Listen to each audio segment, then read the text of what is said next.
आप सुन रहे हैं उपन्यास चंद्रकांता संतति, अध्याय 8वां, भाग दूसरा।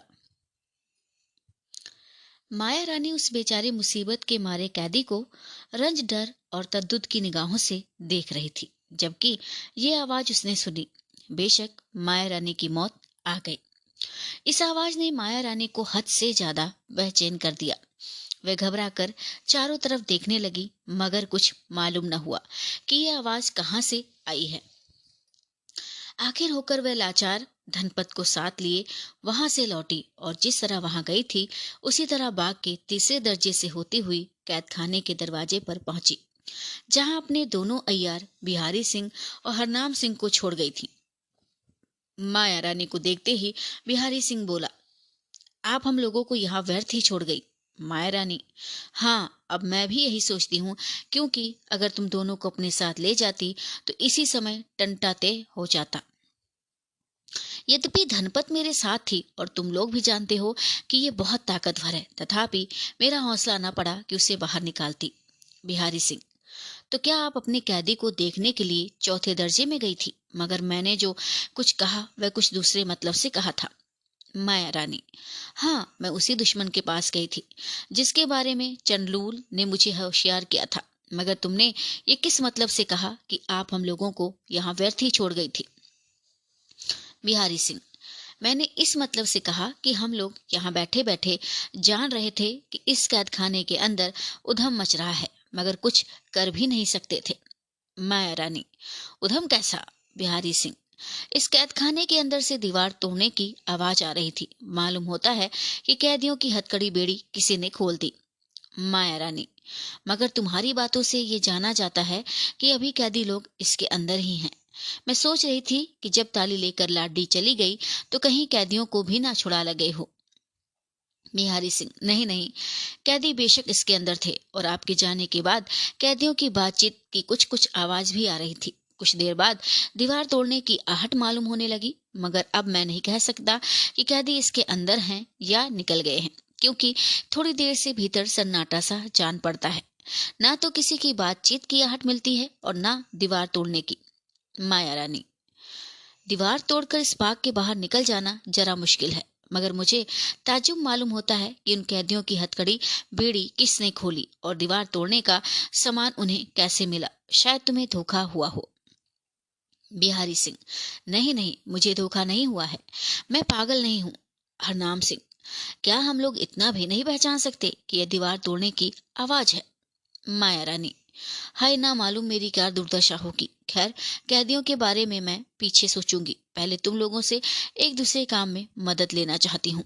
बिहारी सिंह, वह कौन सा काम है? माया रानी, मैंने जिस काम के लिए उसे कैद किया था वह न हुआ और न आशा है कि वह कोई भेद बताएगा, अतः अब उसे मारकर टंटा मिटाया चाहती हूँ। बिहारी सिंह, हाँ, आपने उसे जिस तरह की तकलीफ दे रखी है उससे तो उसका मर जाना ही उत्तम है। हाय, मैं बेचारा इस योग्य न था। हाय, आपकी बदौलत मेरे भी लोग परलोक दोनों बिगड़ गए। ऐसे नेक और होनहार मालिक के साथ आपके बहकाने से जो कुछ मैंने किया है उसका दुख जन्म भर ना भूलूंगा। माया रानी, और उन कैदियों को, और उन नेकियों को याद न करोगे जो मैंने तुम्हारे साथ की थी? बिहारी सिंह, खैर, अब इस विषय पर हुज्जत करना व्यर्थ है। जब लालच में आकर बुरा काम कर ही चुके तो अब रोना काहेगा? हरनाम सिंह, मुझे भी इस बात का बहुत ही दुख है। देखना चाहिए क्या होता है। आजकल जो कुछ देखने सुनने में आ रहा है उसका नतीजा अवश्य ही बुरा होगा। माया रानी, खैर, जो होगा देखा जाएगा, मगर इस समय यदि सुस्ती करोगे तो मेरी जान तो जाएगी ही, तुम लोग भी जीते नहीं बचोगे। बिहारी सिंह, ये तो हम लोगों को पहले ही मालूम हो चुका है कि अब उन बुरे कर्मों का फल शीघ्र ही भोगना पड़ेगा। मगर खैर, आप ये कहिए कि हम लोग क्या करें? जान बचाने की क्या कोई सूरत दिखाई पड़ती है? माया रानी, मेरे साथ बाग के चौथे दर्जे में चलकर पहले उस कैदी को मार कर छुट्टी करो तो दूसरा काम बताऊं। हरनाम सिंह, नहीं नहीं, ये काम मुझसे नहीं हो सकेगा। बिहारी सिंह से हो सके तो इन्हें ले जाइए, मैं उनके ऊपर हरबा नहीं उठा सकता। नारायण नारायण, इस अनर्थ का भी कोई ठिकाना है? माया रानी, हरनाम, क्या तू पागल हो गया है जो मेरे सामने ऐसी बेतुकी बातें करता है? अदब और लिहाज को भी तूने एकदम चूल्हे में डाल दिया। क्या तू मेरी सामर्थ्य को भूल गया है? हरनाम सिंह, नहीं, मैं आपकी सामर्थ्य को नहीं भूला, बल्कि आपकी सामर्थ्य ने स्वयं आपका साथ छोड़ दिया है। बिहारी सिंह और हरनाम सिंह की बातें सुनकर माया रानी को क्रोध तो बहुत आया, परंतु इस समय क्रोध करने का मौका न देखकर वह तरा दे गई। माया रानी बड़ी ही चालबाज और दुष्ट औरत थी। समय पड़ने पर वह एक आदमी को बाप बना लेती और काम न होने पर किसी को एक दिन के बराबर भी न मानती। इस समय अपने ऊपर संकट आया हुआ जान उसने दोनों अय्यारों को किसी तरह राजी रखना ही उचित समझा। माया रानी, क्यों हरनाम सिंह, तुमने कैसे जाना कि मेरी सामर्थ्य ने मेरा साथ छोड़ दिया है? हरनाम सिंह, वह तो इसी से जान जाता है कि बेबस कैदी की जान लेने के लिए हम लोगों को ले जाना चाहती हो। उस बेचारे को तो एक अदना लड़का भी मार सकता है। बिहारी सिंह, हरनाम सिंह का कहना बिल्कुल ठीक है। बाहर खड़े होकर आपके हाथ से चलाई हुई एक तीर उसका काम तमाम कर सकती है। माया रानी, नहीं, यदि ऐसा होता तो मैं उसे बिना मारे लौट ना आती। मेरे कई तीर व्यर्थ गए और नतीजा कुछ भी नहीं निकला। बिहारी सिंह, वो क्यों?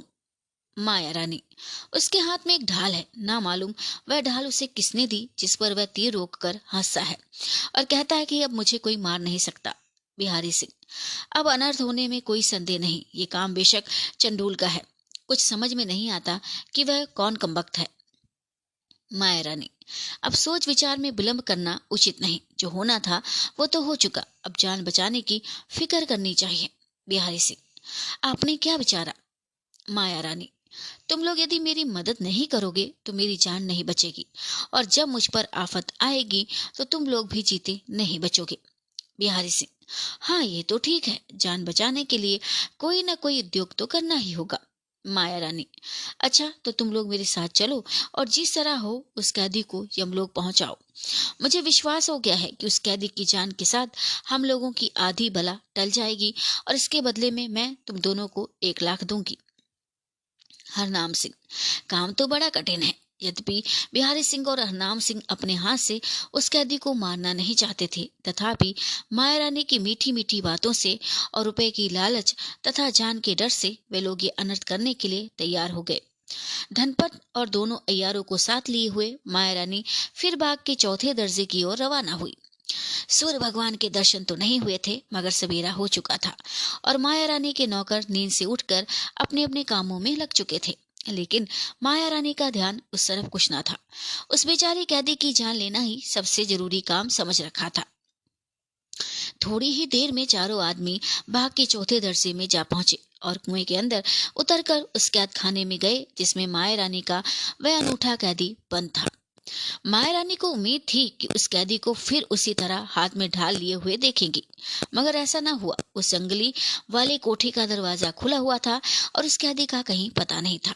वहां की ऐसी अवस्था देखकर माया रानी अपने रंज और गम को संभाल न सकी और एकदम हाय करके जमीन पर गिरकर बेहोश हो गई। धनपत और दोनों अय्यारों के भी होश जाते रहे। उनके चेहरे पीले पड़ गए और निश्चय हो गया कि अब जान जाने में कोई कसर नहीं है। केवल इतना ही नहीं, बल्कि डर के मारे वहां ठहरना भी वे लोग उचित नहीं समझते थे। मगर बेहोश माया रानी को वहां से उठाकर बाग के दूसरे दर्जे में ले जाना भी कठिन काम था, इसलिए लाचार होकर उन लोगों को वहां ठहरना ही पड़ा। बिहारी सिंह ने अपने बटुए में से लखलखा निकालकर माया रानी को सुंघाया और कोई अर्क उसके मुंह में टपकाया। थोड़ी देर में माया रानी होश में आई और पड़े पड़े नीचे लिखी बातें प्रलाप की तरह बकने लगी। हाय, मेरी जिंदगी का दिन पूरा हो गया और मेरी मौत आ पहुंची। हाय, मुझे तो अपनी जान का धोखा उसी दिन हो चुका था जिस दिन कमबख्त नानक ने दरबार में मेरे सामने कहा था कि उस कोठरी की ताली मेरे पास है जिसमें किसी के खून से लिखी हुई किताब रखी है। इस समय उसी किताब ने धोखा दिया। हाय, उस किताब के लिए नानक को छोड़ देना ही बुरा हुआ। ये काम उसी हरामजादे का है। लाडली और धनपत के लिए कुछ भी न हुआ। सच तो ये है कि मेरी मौत तेरे ही सबब से हुई है। तेरी ही मोहब्बत ने मुझे गलत किया है। तेरे ही सबब से मैंने पाप की गठरी सिर पर लाद ली। तेरे ही सबब से मैंने अपना धर्म खोया। तेरे ही सबब से मैं बुरे कामों पर उतारू हुई। तेरे ही सबब से मैंने ये सब बातें माया रानी ने धनपत की तरफ देखकर कहा।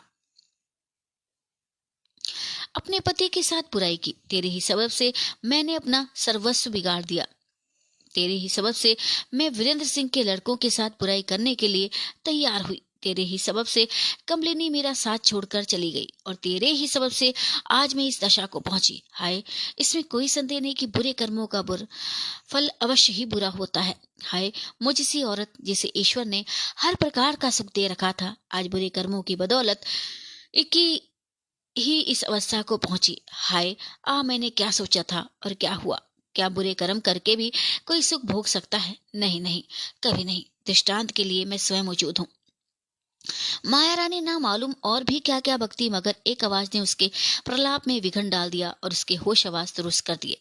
किसी तरफ से ये आवाज आई, अब अफसोस करने से क्या होता है, बुरे कर्मों का फल भोगना ही पड़ेगा।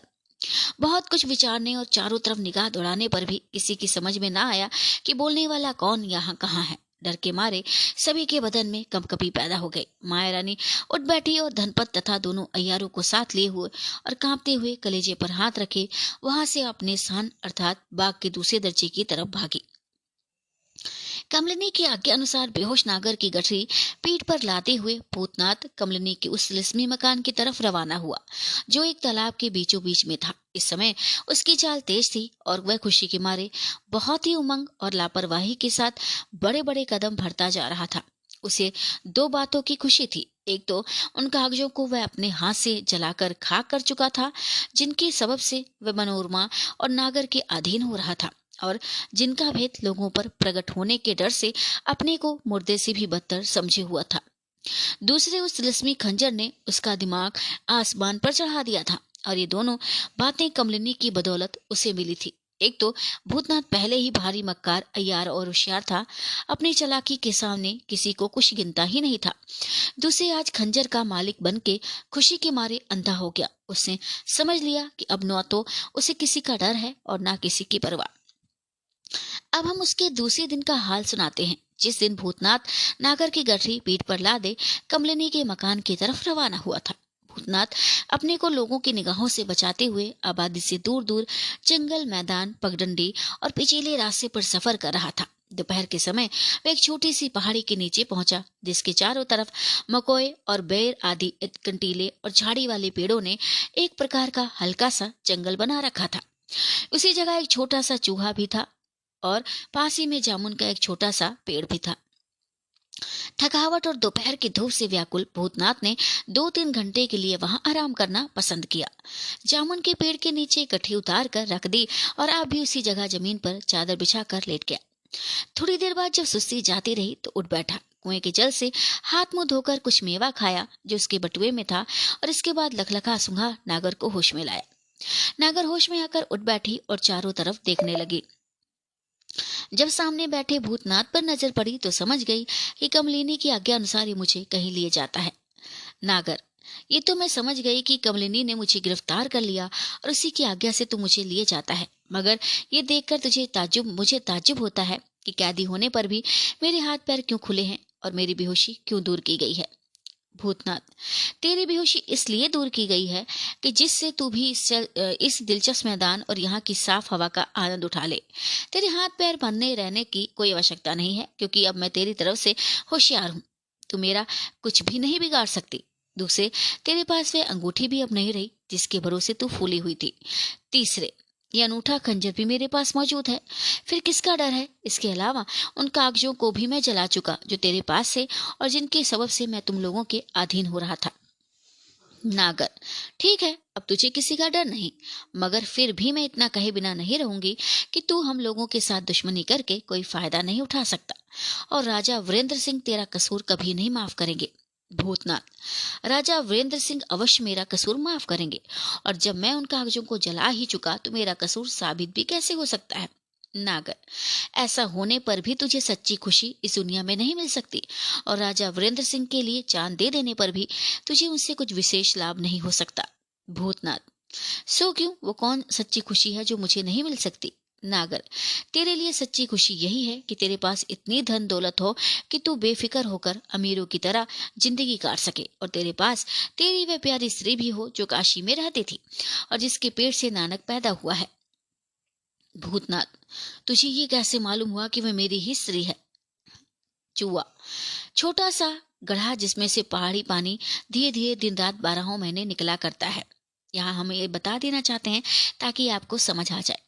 नागर, वाह वाह, क्या मुझसे कोई बात छिपी रह सकती है? मालूम होता है नानक ने तुझसे वह सब हाल नहीं कहा जो तेरे निकल जाने के बाद उसे मालूम हुआ था, और जिसकी बदौलत नानक को उस जगह का पता लग गया है जहाँ किसी के खून से लिखी हुई किताब रखी हुई थी।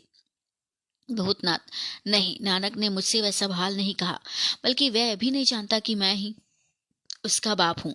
हाँ, खून से लिखी किताब का हाल मुझे मालूम है। नागर, शायद वह किताब अभी तक नानक ही के कब्जे में है।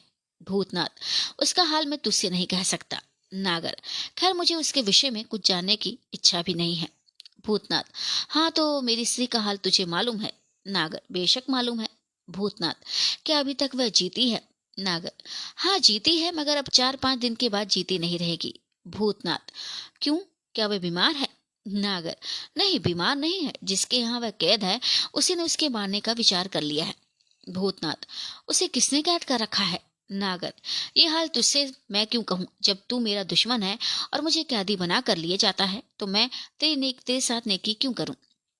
भूतनाथ, इसके बदले में मैं तेरे साथ कुछ नेकी कर दूंगा। नागर, बेशक, इसमें कोई संदेह नहीं कि तू हर तरह से मेरे साथ नेकी कर सकता है, और मैं भी तेरे साथ बहुत कुछ भलाई कर सकती हूँ। सच तो ये है कि तुझ पर मेरा दावा है। भूतनाथ, दावा कैसा?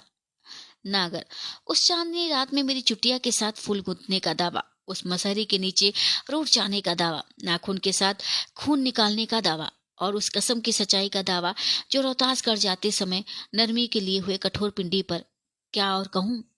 भूतनाथ, बस बस बस, मैं समझ गया, विशेष कहने की कोई आवश्यकता नहीं। वह सब कार्रवाई तुम्ही लोगों की तरफ से हुई थी। जरूर नानक की माँ के गायब होने के बाद तू ही उसकी शक्ल बना के बहुत दिनों तक मेरे घर रही, और तेरे ही साथ बहुत दिनों तक मैंने ऐश किया। नागर, और अंत में वह रिक्त ग्रंथ तुमने मेरे ही हाथ में दिया था। भूतनाथ, ठीक है, तो तेरा दावा मुझ पर अब उतना ही हो सकता है जितना किसी बेईमान और बेमुरवत रंडी का अपने यार पर। नागर, खैर उतना ही सही, मैं रंडी तो हूं ही। मुझे चालाक और अपने काम का समझकर मनोरमा ने अपनी सखी बना लिया, और इसमें भी कोई संदेह नहीं कि उसकी बदौलत मैंने बहुत कुछ सुख भोगा। भूतनाथ, खैर तो मालूम हुआ कि यदि तू चाहे तो मेरी स्त्री को मुझसे मिला सकती है। नागर, बेशक ऐसा ही है, मगर इसके बदले में तू मुझे क्या देगा? भूतनाथ, खंजर दे दूंगा, ये तिलिस्मी खंजर छोड़कर जो मांगे सो तुझे दे दूंगा। नागर, मैं तेरा खंजर नहीं लेना चाहती, मैं केवल इतना ही चाहती हूँ कि तू वीरेंद्र सिंह की तरफदारी छोड़ दे और हम लोगों का साथी बन जा। फिर तुझे हर तरह की खुशी मिल सकती है। तू करोड़ों रुपए का धनी हो जाएगा और दुनिया में बड़ी खुशी से अपनी जिंदगी बिताएगा। भूतनाथ, ये मुश्किल बात है भाई। ऐसा करने से मेरी सख्त बदनामी नहीं होगी, बल्कि मैं बड़ी दुर्दशा के साथ मारा भी जाऊंगा। नागर, तुम्हारा कुछ नहीं बिगड़ेगा। मैं खूब जानती हूँ कि इस समय जिस सूरत में तुम हो वह तुम्हारी असली सूरत नहीं है, और कमलिनी से तुम्हारी नई जान पहचान है। जरूर कमलिनी तुम्हारी असली सूरत से वाकिफ नहीं होगी, इसलिए तुम सूरत बदल कर दुनिया में घूम सकते हो, और कमलिनी तुम्हारा कुछ भी नहीं कर सकती। भूतनाथ, कमलिनी को मेरा सब भेद मालूम है, और कमलिनी के साथ दगा करना अपनी जान के साथ दुश्मनी करना है, क्योंकि वह साधारण औरत नहीं है। वह जितनी ही खूबसूरत है उतनी ही बड़ी चालाक, धूर्त, विद्वान और अय्यार भी है, और साथ इसके नेक और दयावान भी है। ऐसे के साथ दगा करना बहुत ही बुरा है। ऐसा करने से दूसरे की क्या कहूँ, खास मेरा लड़का नानक ही मुझसे घृणा करने लगेगा। नागर, नानक जिस समय अपनी माँ का हाल सुनेगा बहुत ही प्रसन्न होगा, बल्कि मेरा एहसान मानेगा। रहा तुम्हारा कमलिनी से डरना, तो वह खुद बड़ी भूल है। 1-2 महीने के अंदर ही तुम सुन लोगे कि कमलिनी इस दुनिया से उठ गई, और यदि तुम हम लोगों की मदद करोगे तो 8 ही 10 दिन में कमलिनी का नाम निशान मिट जाएगा। फिर तुम्हें किसी तरह का डर नहीं रहेगा, और तुम्हारे इस खंजर का मुकाबला करने वाला भी इस दुनिया में कोई ना कोई रहेगा। तुम विश्वास करो कि कमलिनी बहुत जल्दी मारी जाएगी, और तब उसका साथ देने से तुम सूखे ही रह जाओगे।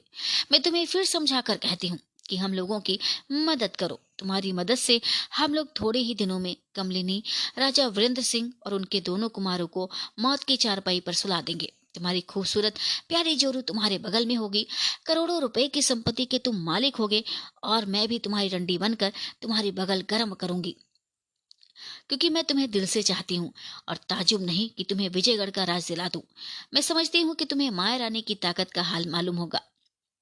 भूतनाथ: हाँ हाँ, मैं मशहूर माया रानी को अच्छी तरह से जानता हूँ, परंतु उसके गुप्त भेदों का हाल कुछ कुछ सिर्फ कमलिनी के जुबानी से सुना है, अच्छी तरह नहीं मालूम।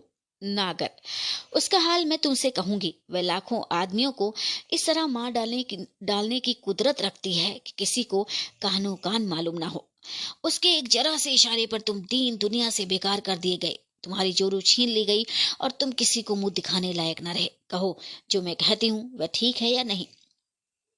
भूतनाथ: हाँ ठीक है, मगर इस बात को मैं नहीं मान सकता कि वह गुप्त रीति से लाखों आदमियों को मार डालने की कुदरत रखती है। अगर ऐसा ही होता तो वीरेंद्र सिंह आदि को तथा मुझे मारने में कठिनता ही काहे की थी? नागर: ये कौन कहता है कि वीरेंद्र सिंह आदि के मारने में उसे कठिनता है? इस समय वीरेंद्र सिंह, उनके दोनों कुमार किशोरी, कामनी और तेज सिंह आदि कई अय्यारों को उसने कैद रख कर रखा है, जब चाहे तब मार डाले। और तुम्हें तो वह ऐसा समझती है जैसे तुम एक खटमल हो। हाँ, कभी कभी उसके अय्यार धोखा खा जाएं तो यह बात दूसरी है। यही सबब था कि रिक्त ग्रंथ हम लोगों के हाथ में आकर इत्तेफाक से निकल गया, परंतु क्या हर्ज है, आज ही कल में वह किताब फिर महारानी माया रानी के हाथ में दिखाई देगी। यदि तुम हमारी बात नहीं मानोगे तो कमलिनी तथा वीरेंद्र सिंह इत्यादि के पहले ही मारे जाओगे। हम तुमसे कुछ काम निकालना चाहते हैं, इसलिए तुम्हें छोड़े जा रहे हैं। फिर जरा सी मदद के बदले में क्या तुम्हें दिया जाता है, इस पर भी ध्यान दो। और ये मत सोचो कि कमलिनी ने मुझे और मनोरमा को कैद कर लिया तो कोई बड़ा काम किया।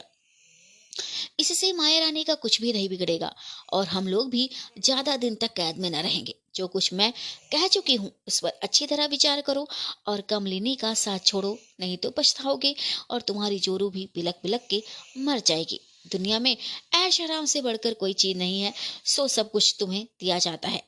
और यदि ये कहो कि तेरी बातों का मुझे विश्वास क्यों और कैसे हो, तो इसका जवाब अभी से ये देती हूँ कि मैं तुम्हारी दिलजमाई ऐसी अच्छी तरह से कर दूंगी कि तुम स्वयं कहोगे कि हाँ, मुझे विश्वास हो गया। मैं तुम्हें चाहती हूँ, इसलिए इतना कहती हूँ, नहीं तो माया रानी को तुम्हारी कुछ भी परवाह ना थी। तुम्हारे साथ रहकर मैं भी दुनिया का कुछ आनंद ले लूंगी। नागर की बातें सुनकर भूतनाथ चिंता में पड़ गया और देर तक कुछ सोचता रह गया। इसके बाद वह नागर की तरफ देखकर बोला, खैर, तुम जो कुछ कहती हो मैं करूंगा और अपनी प्यारी स्त्री के साथ तुम्हारी मोहब्बत की भी कदर करूंगा। इतना सुनते ही नागर ने झट भूतनाथ के गले में हाथ डाल दिया और तब दोनों प्रेमी हंसते हुए उस छोटी सी पहाड़ी के ऊपर चढ़ गए। दिन दोपहर से कुछ ज्यादा चढ़ चुका है, मगर माया रानी को खाने पीने की कुछ भी सुध नहीं है। पल पल में उसकी परेशानी बढ़ती ही जाती है। यद्यपि बिहारी सिंह, हरनाम सिंह और धनपत ये तीनों उसके पास मौजूद हैं, परंतु समझाने बुझाने की तरफ किसी का ध्यान नहीं। उसे कोई भी नहीं दिलासा देता, कोई धीरज भी नहीं बंधाता और कोई भी ये विश्वास नहीं दिलाता कि तुझ पर आई हुई बला टल जाएगी। यहाँ तक कि किसी के मुंह से ये भी नहीं निकलता कि सबर कर, हम लोग अय्यारी के फन में होशियार हैं, कोई ना कोई काम अवश्य करेंगे। ऊपर के बयानों को सुनकर श्रोतागण समझ ही गए होंगे कि माया रानी की तरह उसकी सखी धनपत और उसके दोनों अय्यार बिहारी सिंह तथा हरनाम सिंह किसी भारी पाप के बोझ से दबे हुए हैं और ऊपर की घटनाओं ने उन तीनों की भी जान सुखा दी है। ये तीनों ही बदहोश और परेशान हो रहे हैं। इन तीनों को भी अपनी अपनी फिक्र पड़ी है और इस समय इन तीनों के अतिरिक्त कोई चौथा आदमी माया रानी के सामने नहीं है। फिर उसे कौन समझाए बुझाए, इनके सिवाय कोई चौथा आदमी उसके भेदों को जानता भी नहीं और ना ही वह किसी को अपना भेद बताने का साहस कर सकती है। माया रानी की उदासी से चारों तरफ उदासी फैली हुई है। लौंडियों, नौकरों और सिपाहियों को भी चिंता ने आकर घेर लिया है और कोई भी नहीं जानता कि क्या हुआ या क्या होने वाला है। बहुत देर तक चुप रहने के बाद बिहारी सिंह ने सिर उठाया और माया रानी की तरफ देखकर कहा, बिहारी सिंह, एक तो वीरेंद्र सिंह के अय्यार स्वयं धुरंधर हैं, जिनका मुकाबला कोई कर नहीं सकता। दूसरे, कमलिनी की मदद से उन लोगों को साहस और भी बढ़ गया है। धनपत, इसमें कोई संदेह नहीं कि आजकल जो खराबी हो रही है वह सब कमलिनी ही की बदौलत है, जिसका हम लोग कुछ भी नहीं बिगाड़ सकते। माया रानी, अफसोस वह कमबख्त इस तिलिस्मी बाग के अंदर आकर अपना काम कर जाए और किसी को कानो कान खबर न हो। हाय, ना मालूम हम लोगों की क्या दुर्दशा होने वाली है। क्या करूं, कहाँ भाग कर जाऊं, अपनी जान बचाने के लिए क्या उद्योग करूं। धनपत, अभी एकदम से हताश ना हो जाना चाहिए, बल्कि देखना चाहिए किस मुनादी का क्या असर रियाया के दिल पर होता है। माया रानी, हाँ मुझे जरा फिर से समझा के कह तो सही कि मुनादी वाले को क्या कह के पुकारने की आज्ञा मेरी तरफ से दी गई है। उस समय मैं आपे में बिल्कुल ना थी, इससे कुछ भी समझ में ना आया। धनपत, आपकी तरफ से मैंने दीवान साहब को हुक्म दिया, जिसका बंदोबस्त उन्होंने पूरा पूरा किया है। मेरे सामने ही उन्होंने 4 डुग्गी वालों को तलब किया और समझाकर कह दिया कि वो लोग शहर भर में पुकार कर इस बात की मुनादी कर दें कि सरकारी अय्यारों को मालूम हुआ है कि वीरेंद्र सिंह का एक अय्यार राजा गोपाल सिंह की सूरत बनाकर शहर में आया है, जिन्हें बैकुंठ पधारे 5 वर्ष के लगभग हो चुके हैं, और रियाया को भड़काना चाहता है। जो कोई उस कमबख्त का सिर काट कर लाएगा, उसे 1 लाख रुपया इनाम में दिया जाएगा। माया रानी, ठीक है, मगर देखना चाहिए इसका नतीजा क्या निकलता है। बिहारी सिंह, 2 दिन के अंदर ही अंदर कुछ काम ना चला तो समझ लेना चाहिए कि इस मुनादी का असर उल्टा ही होगा। माया रानी, खैर जो कुछ नसीब में लिखा है भोगूंगी। इस बदहवास होने से तो काम नहीं चलेगा, मगर ये तो कहो कि तुम दोनों अय्यार ऐसी अवस्था में मेरी सहायता किस रीति से करोगे। बिहारी सिंह, मेरे किए तो कुछ न होगा। मैं खूब समझ चुका हूँ कि वीरेंद्र सिंह के अय्यारों तथा कमलिनी का मुकाबला मैं किसी तरह भी नहीं कर सकता। देखो, तेज सिंह ने मेरा मुंह ऐसा काला किया कि अभी तक रंग साफ नहीं होता। ना मालूम उसे कैसे कैसे मसाले याद हैं। इसके अतिरिक्त तुम्हें अपने लिए शायद कुछ उम्मीद हो, मगर मैं तो बिल्कुल ही ना उम्मीद हो चुका हूँ, और अब 1 घंटे के लिए भी यहाँ ठहरना बुरा समझता हूँ। माया रानी, क्या तुम वास्तव में ऐसा ही करोगे जैसा कह चुके हो। बिहारी सिंह, हाँ बेशक, मैं अपनी राय पक्की कर चुका हूँ। मैं इसी समय यहाँ से चला जाऊंगा और फिर मेरा पता कोई भी नहीं लगा सकेगा। माया रानी हरनाम सिंह की तरफ देखकर बोली, और तुम्हारी क्या राय है हरनाम सिंह। हरनाम सिंह, मेरी भी यही राय है जो बिहारी सिंह की है। माया रानी, खूब समझ बूझ कर मेरी बातों का जवाब दो। हरनाम सिंह, जो कुछ समझना था समझ चुका। माया रानी, अच्छा मैं एक तरकीब बताती हूँ, अगर उससे कुछ काम ना चले तो फिर जो चाहे तुम लोग करें और करने दें तो मैं तुम्हें करने दूंगी। जहां जी चाहे वहां तुम चले जाना। बिहारी सिंह, अब उद्योग करना व्यर्थ है, मेरे किए कुछ भी ना होगा। माया रानी, नहीं नहीं, घबराओ मत। तुम जानते हो कि मैं इस लिस्म की रानी हूँ, और इस लिस्म में बहुत सी अद्भुत चीजें हैं। मैं तुम दोनों को एक चीज देती हूँ, जिसे देखकर और जिसका मतलब समझकर तुम दोनों स्वयं कहोगे कि कोई हर्ष नहीं, अब हम लोगों की बात में लाखों आदमियों की जान ले सकते हैं। हरनाम सिंह, बेशक तुम इस तिलिस्म की रानी हो और तुम्हारे अधिकार में बहुत सी अनमोल चीजें हैं, परंतु जब तक हम लोग उस वस्तु को देख नहीं लेते, उसके विषय में तुम कह रही हो, तब तक किसी तरह का वादा नहीं कर सकते। माया रानी, मैं भी तो यही कह रही हूँ। तुम दोनों मेरे साथ चलो और उस चीज को खुद देख लो, फिर अगर मन भरे तो मेरा साथ दो, नहीं तो जहां जी चाहे वहां चले जाओ। हरनाम सिंह, खैर पहले देखें तो सही, वह कौन सी अनूठी चीज है जिस पर तुम्हें इतना भरोसा है। माया रानी, हाँ तुम मेरे साथ चलो, मैं अभी वह चीज तुम दोनों के हवाले करती हूँ।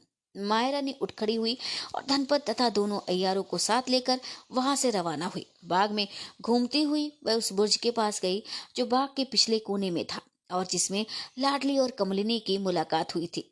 उस बुर्ज के बगल ही में एक और कोठरी स्याह पत्थर से बनी हुई थी, मगर ये मालूम न होता था कि इसका दरवाजा किधर से है, क्योंकि पिछली तरफ तो बाग की दीवार थी और बाकी तीनों तरफ वाली कोठरी की स्याह दीवारों में दरवाजे का कहीं कोई निशान न था। माया रानी ने बिहारी से कहा, कमन लगाओ, क्योंकि हम लोगों को इस कोठरी की छत पर चलना होगा। बिहारी सिंह ने वैसा ही किया। सबसे पहले माया रानी कमंद के सहारे उस कोठरी पर चढ़ गई और उसके बाद धनपत और दोनों अय्यार भी उसी छत पर जा पहुंचे।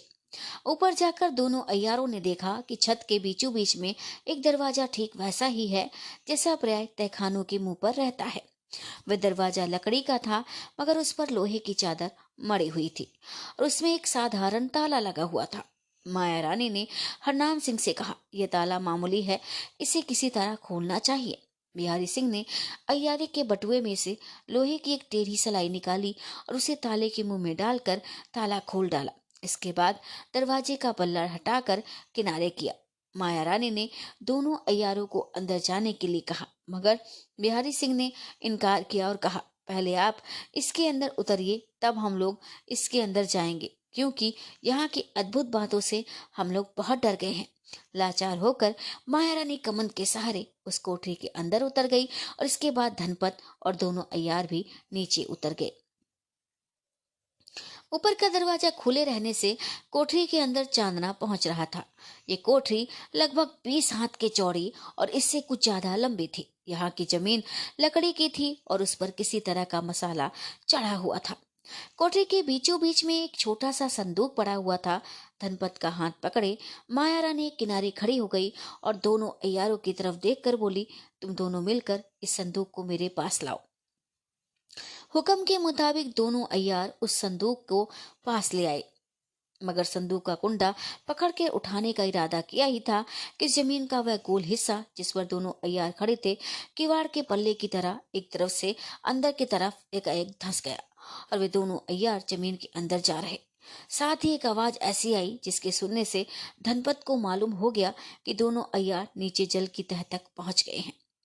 इसके बाद जमीन का वह हिस्सा जो लकड़ी का था फिर बराबर हो गया और संदूक भी उसी तरह दिखाई देने लगा। ये हाल देखकर धनपत डर के मारे कांपने लगी और माया रानी की तरफ देखकर बोली, क्या ये कोई कुआं है? माया रानी, हाँ ये कुआं है और ऐसे नमक हरामों को सजा देने के लिए बनाया गया है। दोनों बेईमान अय्यार मेरा साथ छोड़ के अपनी जान बचाना चाहते थे। हरामजादे पाजी नालायक अब अपनी सजा को पहुंचे। धनपत, इतने दिनों तक आपके साथ रहने पर भी इस कुएं का हाल मुझे मालूम ना था। माया रानी, यहाँ के बहुत से भेद अभी तुम्हें मालूम नहीं है। खैर, अब यहाँ से चलना चाहिए। धनपत को साथ लिए माया रानी उस कोठरी के बाहर निकली और दरवाजा बंद करने के बाद कमंद के सहारे उतरकर अपने खास सोने वाले कमरे में चली आई। माया रानी की लोंडियों ने माया रानी को दोनों अय्यारों और धनपत के साथ उस कोठरी की तरफ जाते देखा था, मगर अब केवल धनपत को साथ लिए लौटते देख उनको ताज्जुब हुआ, लेकिन डर के मारे कुछ पूछ नहीं सकी। संध्या का समय हो गया। माया रानी अपने कमरे में जाकर मसारी पर लेट गई। उस समय बहुत सी लौंडियां उसके सामने थी, मगर इशारा पाकर सब बाहर चली गई। केवल धनपत ही वहां रह गई। धनपत, आपने बहुत जल्दी की, बेचारे अय्यारों की जान व्यर्थ ही गई। माया रानी, वे दोनों कमीने इसी लायक थे, इसीलिए मैं उनसे बार बार पूछ रही थी। जब देख लिया कि वे अपने विचार पर दृढ़ हैं, तो लाचार होकर मुझे ऐसा ही करना पड़ा। धनपत, खैर जो कुछ हुआ सो अच्छा हुआ, लेकिन अब क्या करना चाहिए? अफसोस ये है कि ऐसे समय में बेचारी मनोरमा भी नहीं है। माया रानी, हाय बेचारी मनोरमा मेरी सच्ची सहायक थी, पर उसे भी तेज सिंह ने गिरफ्तार कर लिया। इसी खबर के साथ नागर ने कहला भेजा था कि भूतनाथ के कागजात अपने साथ लेकर उसे छुड़ाने जाती हूँ, मगर उस बात को भी बहुत दिन बीत गए और अभी तक मालूम न हुआ कि नागर के जाने का क्या नतीजा निकला। तेज सिंह ने उसे गिरफ्तार कर लिया हो तो ताजुब नहीं, सच तो ये है कि भूतनाथ को मारने में मनोरमा ने बड़ी ही जल्दी की। धनपत, बेशक भूतनाथ को मारने में उसने बड़ी भूल की। भूतनाथ से बहुत कुछ काम निकलने की आशा थी। इतने ही में बाहर से आवाज आई थी, नहीं बल्कि है। माया रानी ने दरवाजे की तरफ देखा तो नागर पर निगाह पड़ी। माया रानी, आह इस समय तेरा आना बहुत ही अच्छा हुआ। आ मेरे पास आकर बैठ। नागर, मैं देखती हूँ कि आज आपकी अवस्था बिल्कुल बदली हुई है, कहिए मिजाज तो अच्छा है। माया रानी, अच्छा क्या है, बस दम निकलने की देर है। नागर, सो क्यों? माया रानी, अब आई है तो सब कुछ सुन ही लेगी, पर पहले अपना हाल तो कह कि मेरी प्यारी सखी मनोरमा को छुड़ा लाई है या नहीं। और चौखट के अंदर पैर रखते ही तूने ये कहा था कि नहीं बल्कि है। क्या भूतनाथ मारा नहीं गया? क्या वह खबर झूठ थी? नागर, हाँ वह खबर झूठ थी। मनोरमा ने भूतनाथ की जान नहीं ली और न उसे तेज सिंह ने गिरफ्तार किया है, बल्कि वह कमलिनी की कैदी है। माया रानी, तो वह औरत जो मनोरमा की खबर लेकर तेरे पास आई थी झूठी थी? नागर, वह स्वयं कमलिनी थी, मनोरमा को कैद कर चुकी थी और मुझे भी गिरफ्तार करना चाहती थी। वह तो असल में भूतनाथ के कागजात ले लेने का बंदोबस्त कर रही थी, बल्कि यूं कहना चाहिए कि मैं उसे धोखे में आ गई थी। उसने मुझे गिरफ्तार कर लिया और भूतनाथ के कुल कागजात भी मुझसे लेकर चला दी। माया रानी, ये तो बहुत ही बुरा हुआ। अब भूतनाथ बिल्कुल हम लोगों के कब्जे से बाहर हो गया। खैर जीता है यही बहुत है। ये कह कि तेरी जान कैसे बची। इसके बाद नागर ने अपना पूरा पूरा हाल माया रानी के सामने कहा और उसने बड़े गौर से सुना। अंत में नागर ने कहा, इस समय भूतनाथ को अपने साथ ले आई हूँ, जो जी से हम लोगों की मदद करने के लिए तैयार है।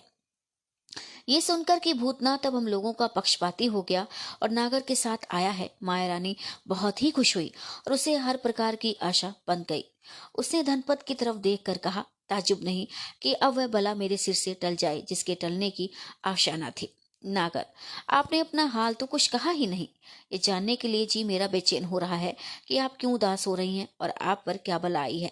माया रानी, थोड़ी देर में तुझे सब कुछ मालूम हो जाएगा। पहले भूतनाथ को मेरे पास बुला ला, मैं स्वयं उससे कुछ बात करना चाहती हूँ। नागर, नहीं नहीं, पहले आप अपना कुल हाल मुझसे कहिए, क्योंकि मेरी तबीयत घबरा रही है।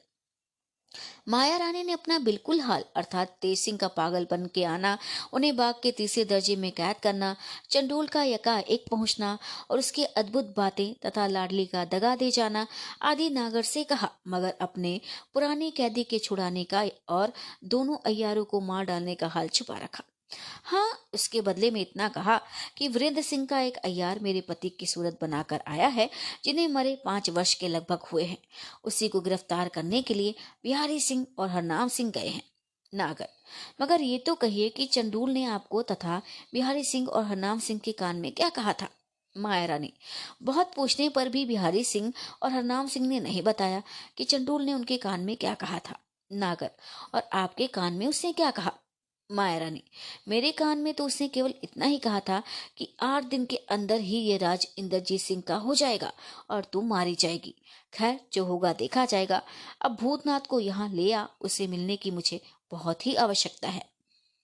नागर, बहुत अच्छा, तो क्या इसी जगह बुला लाऊं। माया रानी, हाँ हाँ, इसी जगह बुला ला। वह तो अय्यार है, उससे पर्दा कहेगा। नागर कुछ सोचती विचारती वहां से रवाना हुई और भूतनाथ को, जिसे बाग के फाटक पर छोड़ गई थी, साथ लेकर बाग के अंदर घुसी। पहरे वालों ने किसी तरह का उचर न किया और भूतनाथ इस बाग की हर एक चीज को अच्छी तरह देखता और ताजुब करता हुआ माया रानी के पास पहुंचा। नागर ने माया रानी की तरफ इशारा करके कहा, यही हम लोगों की माया रानी है। और भूतनाथ ने यह कहकर कि मैं बखूबी पहचानता हूँ, माया रानी को सलाम किया। माया रानी ने भूतनाथ की उतनी ही खातिरदारी और चापलूसी की जितनी कोई खुदगर्ज आदमी उसकी खातिरदारी करता है, जिससे कुछ मतलब निकालने की आवश्यकता होती है। माया रानी, तुम्हारी स्त्री तुम्हें मिल गई। भूतनाथ, जी हाँ, मिल गई, और ये उस इनाम का पहला नमूना है जो आपकी ताबेदारी करने पर मुझे मिलने की आशा है। माया रानी, नागर ने जो कुछ प्रतिज्ञा तुमसे की है, मैं अवश्य पूरी करूंगी, बल्कि उससे बहुत ज्यादा इनाम हर एक काम के बदले में दिया करूंगी। भूतनाथ, तो मैं दिलो जान से आपके काम में उद्योग करूंगा और कमलिनी को बुरा धोखा दूंगा। वह जितना मुझ पर विश्वास रखती है उतना ही पछताएगी, परंतु आपको कई बातों का ख्याल रखना ही चाहिए। माया रानी, वह क्या। भूतनाथ, एक तो जाहिर में मैं कमलिनी का दोस्त बना रहूंगा, जिससे उसे मुझ पर किसी तरह का शक नहीं हो। यदि आप कोई जासूस मेरे विषय में आपको इस बात का सबूत दे कि मैं कमलिनी से मिला हुआ हूं, तो आप किसी तरह की चिंता नहीं कीजिएगा। माया रानी, नहीं नहीं, ऐसी छोटी छोटी बातें मुझे समझाने की जरूरत नहीं है। मैं खूब जानती हूँ कि बिना उससे मिले किसी तरह पर काम नहीं चलेगा। भूतनाथ, बेशक बेशक, और इसी वजह से मैं बहुत छिपकर आपके पास आया करूंगा। माया रानी, ऐसा होना ही चाहिए। और दूसरी बात कौन सी है, वो भी बताओ। भूतनाथ, दूसरे ये है कि मुझसे आप अपने भेद न छिपाया कीजिए, क्योंकि अय्यार का काम बिना ठीक ठाक भेद जाने नहीं चल सकता। माया रानी, मुझे तुम पर पूरा भरोसा है, इसलिए मैं अपना कोई भेद तुमसे नहीं छिपाऊंगी। भूतनाथ, अच्छा, अब एक बात मैं आपसे और कहूंगा। माया रानी, कहो। भूतनाथ, नागर की जुबानी ये तो आपको मालूम ही हुआ होगा कि काशी में मनोरमा के तिलस्मी मकान के अंदर किशोरी के रखने का हाल अब कमलिनी जान गई है। माया रानी, हाँ, नागर वह सब हाल मुझसे कह चुकी है। भूतनाथ, ठीक है, तो आपने ये भी विचार किया होगा कि किशोरी को उस मकान से निकालकर किसी दूसरे मकान में रखना चाहिए। माया रानी, हाँ, मेरी तो यही राय है। भूतनाथ, मगर नहीं, आप किशोरी को उसी मकान में रहने दीजिए। इस बात की खबर मैं किशोरी के पक्षपातियों को दूंगा, जिसे सुनकर वे लोग किशोरी को छुड़ाने की नीयत से अवश्य उस मकान के अंदर जाएंगे। उस समय उन लोगों को ऐसे ढंग से फंसा लूंगा कि किसी को पता न लगेगा और ना इसी बात का शक किसी को होगा कि मैं आपका तरफदार हूँ। माया रानी, तुम्हारी ये राय बहुत अच्छी है, मैं भी इसे पसंद करती हूँ और ऐसा ही करूंगी। भूतनाथ: अच्छा, तो अब आप ये बताइए कि कुंवर इंद्रजीत सिंह वगैरह के साथ आपने क्या बर्ताव किया जो आपके यहाँ कैद हैं? माया रानी: अफसोस, कमलिनी ने उन लोगों को यहाँ से छुड़ा लिया है और मेरी छोटी बहन लाडली भी मुझे धोखा दे गई, जिसका खुलासा हाल मैं तुमसे कहती हूँ। माया रानी ने अपना कुल हाल जो नागर से कहा था भूतनाथ को कह सुनाया, मगर अपने पुराने कैदी का हाल और ये बात कि चंडूल ने उसके कान में क्या कहा था भूतनाथ से भी छिपा रखा, और उसके बदले में वह कहा जो नागर से कहा था। मगर भूतनाथ ने उस जगह मुस्कुरा दिया, जिससे माया रानी समझ गई कि भूतनाथ को मेरी बातों में कुछ शक हुआ है। माया रानी: जो कुछ मैं कह चुकी हूँ उसमें एक बात भी छूट नहीं है, और एक को मैंने छिपा लिया है। भूतनाथ: वह बात शायद मुझसे कहने योग्य ना होगी। माया रानी: हाँ, मगर अब तो मैं वादा कर चुकी हूँ कि मैं तुमसे कोई बात नहीं छिपाऊंगा, इसलिए यद्यपि उस बात का भेद अभी तक मैंने नागर को भी नहीं दिया, मगर तुमसे जरूर कहूंगी, क्योंकि बहुत देर से उसके पूछने की इच्छा लगी है, पर बातों का सिलसिला दूसरी तरफ हो जाने के कारण मैं पूछ ना सकी। भूतनाथ: खैर, अब पूछ लीजिए। माया रानी: मनोरमा को कमलिनी की कैद से छुड़ाने के लिए तुमने क्या विचारा है? भूतनाथ: मनोरमा को यद्यपि मैं सहज ही छुड़ा सकता हूँ, परंतु उसे भी इस ढंग से छुड़ाना चाहता हूँ कि कमलिनी को मुझ पर शक न हो। अगर जरा भी शक हो जाएगा तो वह संभल जाएगी, क्योंकि वह बड़ी धूर्त और शैतान है। माया रानी: सो तो ठीक है, मगर कोई बंदोबस्त तो करना ही चाहिए। भूतनाथ: हाँ हाँ, उसका बंदोबस्त बहुत जल्द किया जाएगा। माया रानी: अच्छा, तो अब वह भेद की बात भी तुमसे कहती हूँ जिसे मैं अभी तक बड़ी कोशिश से छिपाई हुई थी, यहाँ तक कि अपनी प्यारी सखी मनोरमा को भी उस समय से आज तक मैंने कुछ नहीं कहा था। लो, तुम भी सुन लो। नागर: माया रानी 2 घंटे तक अपनी गुप्त भेदों की बात भूतनाथ से कहती रही, और वह गौर से सुनता रहा, और अंत में माया रानी को कुछ समझा बुझाकर और इनाम में हीरे की एक माला पाकर वहां से रवाना हुआ। रात आधी जा चुकी है, चारों तरफ सन्नाटा छाया हुआ है, हवा भी एकदम बंद है, यहाँ तक कि किसी पेड़ की एक पत्ती भी नहीं हिलती। आसमान में चांद तो नहीं दिखाई देता, मगर जंगल मैदान में चलने वाले मुसाफिरों को तारों की रोशनी जो अब बहुतायत से दिखाई दे रहे हैं काफी है। ऐसे समय में गंगा के किनारे किनारे 2 मुसाफिर तेजी के साथ जमानिया की तरफ जा रहे हैं। जमानिया अब बहुत दूर नहीं है, और ये दोनों मुसाफिर शहर के बाहरी प्रांत में पहुंच चुके हैं। अभी दोनों आदमी शहर के पास पहुंच गए हैं, मगर शहर के अंदर ना जाकर बाहर मैदान के उस हिस्से की तरफ जाने लगे जिधर पुराने जमाने की आबादी का कुछ कुछ निशान मौजूद था। यहाँ बहुत से टूटे फूटे मकानों के कोई कोई हिस्से बचे हुए थे, जो बदमाशों तथा चोरों के काम में आते थे। यहाँ की निस्बत शहर के कमजोर दिमाग वालों और डरपोक आदमियों में तरह तरह की गप्पें उड़ा करती थी। कोई कहता था कि वहां किसी जमाने में बहुत से आदमी मारे गए हैं, और वे लोग भूत होकर अभी तक मौजूद हैं और उधर से आने जाने वालों को सताया करते हैं। कोई कहता था कि उस जमीन में जिन्नों ने अपना घर बना लिया है, और जो कोई उधर से जाता है उसे मारकर अपनी जात में मिला लिया करते हैं, इत्यादि तरह तरह की बातें लोग करते थे। मगर उन दोनों मुसाफिरों को, जो इस समय उसी तरफ कदम बढ़ाए जा रहे थे, इन बातों की कुछ परवाह नहीं थी। थोड़ी ही देर में ये दोनों आदमी, जिनमें से एक बहुत ही कमजोर और थका हुआ था, जान पड़ता था, उस हिस्से में जा पहुंचे और खड़े होकर चारों तरफ देखने लगे।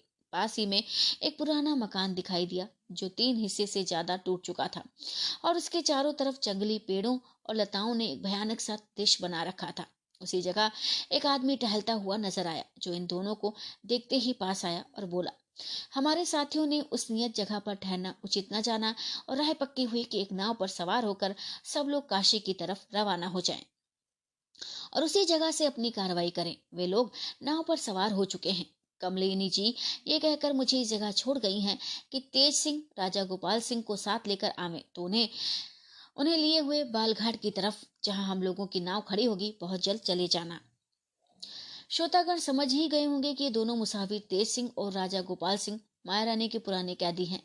हाँ, उस आदमी का परिचय हम देते हैं जो उन दोनों को इस भयानक स्थान में मिला था। ये तेज सिंह के प्यारे दोस्त देवी सिंह थे। देवी सिंह की बात को सुनकर तेज सिंह अपने साथी राजा गोपाल सिंह को साथ लिए हुए वहां से रवाना हुए, और थोड़ी देर में गंगा के किनारे पहुंचकर उस नाव पर जा सवार हुए, जिस पर कमलिनी, लाडली, इंद्रजीत सिंह, आनंद सिंह, तारा सिंह, भैरव सिंह और शेर सिंह सवार थे। वह किश्ती बहुत छोटी तो ना थी, मगर हल्की और तेज जाने वाली थी। मालूम होता है कि इसको उन लोगों ने खरीद लिया था, क्योंकि उस पर कोई मल्ला ना था और केवल अय्यार लोग खेकर ले जाने के लिए तैयार थे। तेज सिंह को और राजा गोपाल सिंह को देखते ही सब उठ खड़े हुए। कुंवर इंद्रजीत सिंह ने खातिर के साथ राजा गोपाल सिंह को अपने पास बैठाकर किश्ती के किनारे से हटाने की आज्ञा दी और बात की बात में नाव किनारा छोड़कर दूर दिखाई देने लगी। इंद्रजीत सिंह, मैं इस समय आपको अपने पास देखकर बहुत ही प्रसन्न हूँ। ईश्वर ही ने आपकी जान बचाई। गोपाल सिंह, मुझे अपने बचने की कुछ भी आशा नहीं थी। ये तो बस आपके चरणों का प्रताप है कि कमलिनी वहां गई और उसे इत्तेफाक से मेरा हाल मालूम हो गया। कमलिनी, मुझे आशा थी कि आपको साथ लिए तेज सिंह सुर निकलने के साथ ही हम लोगों से आ मिलेंगे, मगर 2 दिन की देर हो गई और ये 2 दिन का समय बड़ा मुश्किल से बीता, क्योंकि हम लोगों को बड़ी चिंता इस बात की थी कि आपके आने में देर क्यों हुई। अब सबके पहले इस विलंब का कारण हम लोग सुनना चाहते हैं।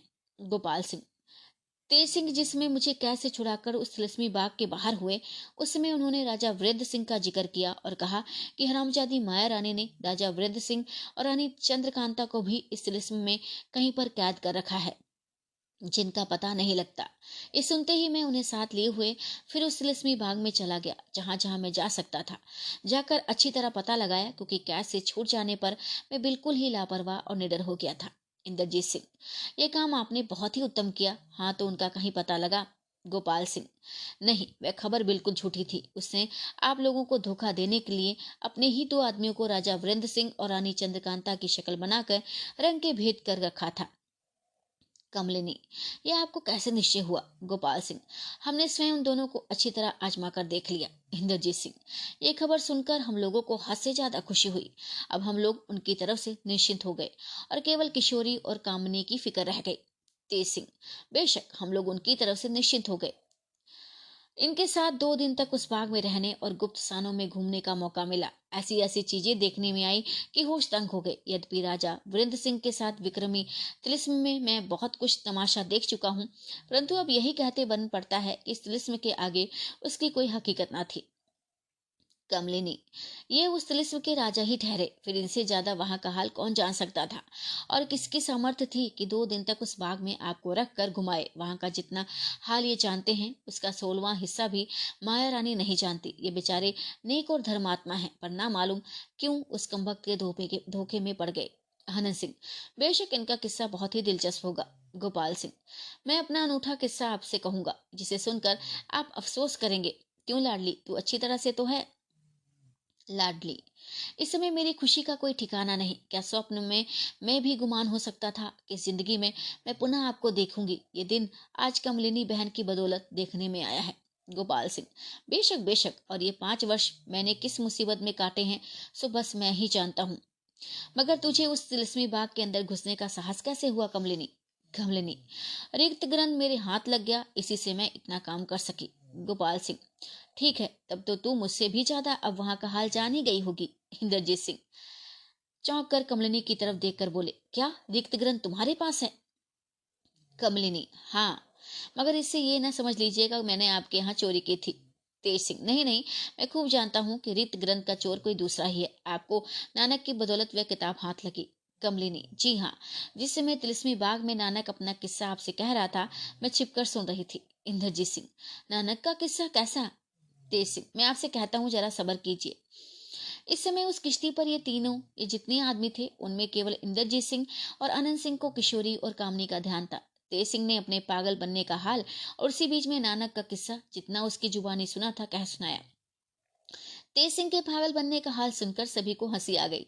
दोनों कुमारों ने नानक का बाकी हाल कमलिनी से पूछा, जिसके जवाब में कमलिनी ने कहा, यद्यपि नानक का कुछ हाल मुझे मालूम है, मगर मैं इस समय कुछ भी नहीं कहूंगी, क्योंकि उसका किस्सा सुने बिना इस समय कोई हर्ज भी नहीं। हाँ, इस समय थोड़ा सा अपना हाल मैं आपसे कहूंगी। कमलिनी ने भूतनाथ का, मनोरमा और नागर का तथा अपना हाल जितना हम ऊपर सुना आए हैं, सभी के सामने कहना शुरू किया। अपना हाल कहते कहते जब कमलिनी ने मनोरमा के मकान का अद्भुत हाल कहना शुरू किया, तो सभी को बड़ा ही ताज्जुब हुआ और किशोरी की आस्था पे इंद्रजीत सिंह को रुलाई आ गई। उनके दिल पर बड़ा ही सदमा गुजरा, मगर तेज सिंह के लिहाज से, जिन्हें वे चाचा के बराबर समझते थे, अपने को संभाला। गोपाल सिंह ने बहुत दिलासा देकर कहा, आप लोग घबराइए नहीं। कमबख्त मनोरमा के मकान का पूरा पूरा भेद मैं जानता हूँ, इसलिए मैं बहुत जल्द किशोरी को उसकी कैद से छुड़ा लूंगा। लाडली, कामनी भी उसी के मकान में भेज दी गई है। गोपाल सिंह, ये तो और अच्छी बात है, एक पंथ दो काज हो जाएगा। इंद्रजीत सिंह, अब ये रिक्त ग्रंथ मुझे कब मिलेगा? कमलिनी, मैं मेरे पास है, उसी की बदौलत मैं आपको उस कैद खाने से छुड़ा सकी और उसी की बदौलत आपको तिलिस्म तोड़ने में सुगमता होगी। मैं बहुत जल्द वह किताब आपके हवाले करूंगी। गोपाल सिंह, उफ, बात ही बात में हम लोग बहुत दूर निकल आए। क्या तुम्हारा इरादा काशी चलने का है? कमलिनी, जी हाँ, हम लोगों ने तो यही इरादा कर लिया है कि काशी चलकर किसी गुप्त स्थान में रहेंगे और उसी जगह से अपनी कार्रवाई करेंगे। गोपाल सिंह, मगर मेरी राय तो कुछ दूसरी है। कमलिनी, वह क्या? मुझे विश्वास है कि आप बंदिश मेरे हमें बहुत अच्छी राय देंगे। गोपाल सिंह, यद्यपि मैं इस शहर जमानिया का राजा हूँ और इस शहर को फिर कब्जे में कर सकता हूँ, परंतु 5 वर्ष तक मेरे मरने की झूठी खबर लोगों में फैली रहने के कारण यहाँ की रियाया के मन में बहुत कुछ फर्क पड़ गया होगा। यदि ऐसा ना भी हो तो भी मैं अपने को जाहिर नहीं करना चाहता और ना माया रानी को ही अभी जान से मारूंगा, क्योंकि यदि वह मर ही जाएगी तो अपने किए का यथार्थ फल मेरे देखते कौन भोगेगा। इसलिए मैं थोड़े दिनों तक छिपे रहकर ही उसे सजा देना उचित समझता हूँ। कमलिनी, जैसी आपकी मर्जी। गोपाल सिंह, कमलिनी, इसलिए मैं चाहता हूँ कि कुंवर साहब अपना एक AR मुझे दें और मैं उसे साथ लेकर काशी जाऊंगा और किशोरी तथा कामनी को, जो मनोरमा के मकान में कैद हैं, बहुत जल्द छुड़ा लाऊंगा। तब तक तुम दोनों कुमारों और लाडली को अपने साथ लेकर माया रानी के उस तिलिस्मी भाग के 4थे दर्जे में जाकर देव मंदिर में रहो। वहाँ खाने के लिए मेवों की बहुतायत है और पानी का चश्मा भी जारी है। माया रानी को तुम लोगों का हाल मालूम ना होगा, क्योंकि उसे वह स्थान मालूम नहीं है और ना ही वहां तक जा सकती है। उसी जगह रहकर दोनों कुमारों को 1-2 दफे रिक्त ग्रंथ शुरू से आखिर तरह अच्छी तरह पढ़ जाना चाहिए। जो बातें इनकी समझ में नहीं आवे तुम समझा देना और इसी बीच में वहां की बहुत सी अद्भुत बातें भी देख लेंगे, इसलिए कि इनको बहुत जल्द वह तिलिस्म तोड़ना होगा, जैसा कि हम बुजुर्गों की लिखी किताबों में देख चुके हैं। वह इन्हीं लोगों के हाथ से टूटेगा। कमलिनी, बेशक बेशक। गोपाल सिंह, और एक अय्यार को रोहतासगढ़ भेज दो कि वहां जाकर महाराज वीरेंद्र सिंह को कुमारों के कुशल मंगल का हाल कहे और थोड़ी सी फौज अपने साथ ले जाकर जमानिया के मुकाबले में लड़ाई शुरू कर दे, मगर वह लड़ाई जोर के साथ शीघ्र बखेड़ा निपटाने की नीयत से ना की जाए जब तक कि हम लोग दूसरा हुक्म ना दें। बस इसके बाद जब मैं अपना काम करके अर्थात किशोरी और कामनी को छुड़ा कर लौटूंगा और तुमसे मिलूंगा तो जो कुछ मुनासिब होगा किया जाएगा। हाँ, देव मंदिर में रहकर मौका मिले तो माया रानी को गुप्त रूप से छेड़ती रहना।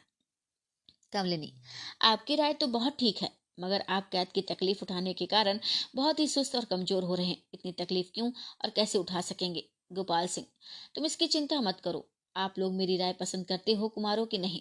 कुमार, बेशक आपकी राय उत्तम है। कमलिनी, अच्छा तो अपना तिलिस्मी खंजर, जिसका गुण आपसे कह चुकी हूँ, आपको देती हूँ, यह आपकी बहुत सहायता करेगा। गोपाल सिंह, हाँ बेशक, ये खंजर ऐसी अवस्था में मेरे साथ रहने योग्य है। मैं तुम्हें किसी तरह का खतरा नहीं पहुंचा सकता, इसलिए खंजर को मैं तुमसे जुदा नहीं करूंगा।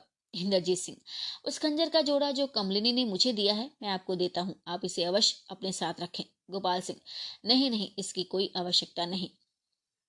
इतना कहकर इंद्रजीत सिंह ने वह खंजर जबरदस्ती गोपाल सिंह के हवाले किया और किश्ती किनारे लगाने का हुक्म दिया। गोपाल सिंह, अच्छा तो मेरे साथ कौन अय्यार चलेगा? इंद्रजीत सिंह, जिसे आप पसंद करें, केवल तेज सिंह चाचा को मैं अपने पास रखना चाहता हूँ, इसलिए कि इनकी जुबानी उन घटनाओं का हाल सुनूंगा जो आपको कैद से छुड़ाने के समय हुई होंगी। गोपाल सिंह, बेशक वे बातें सुनने योग्य हैं। देवी सिंह, आपके साथ मैं चलूंगा। गोपाल सिंह, अच्छी बात है। इंद्रजीत सिंह, भैरव सिंह को रोहतासगढ़ भेजता हूँ। गोपाल सिंह, बहुत मुनासिब, मगर तेज सिंह के अतिरिक्त और दोनों अय्यारों को अर्थात तारा सिंह और शेर सिंह को अपने साथ मत फंसाए रहेगा। इंद्रजीत सिंह, नहीं नहीं, दोनों को अपने रहने का ठिकाना दिखाकर छोड़ देंगे। ये दोनों चारों तरफ घूमकर खबर लाते रहेंगे। गोपाल सिंह, और मैं ये भी चाहता हूँ कि बाग के 4थे दर्जे में जो वह देव मंदिर है वहां जाने का रास्ता तुझे अच्छी तरह मालूम है या नहीं? कमलिनी, रिक्त ग्रंथ की बदौलत वहां का रास्ता मैं अच्छी तरह जानती हूँ। इतने में किश्ती किनारे लगी और सब कोई उतर पड़े।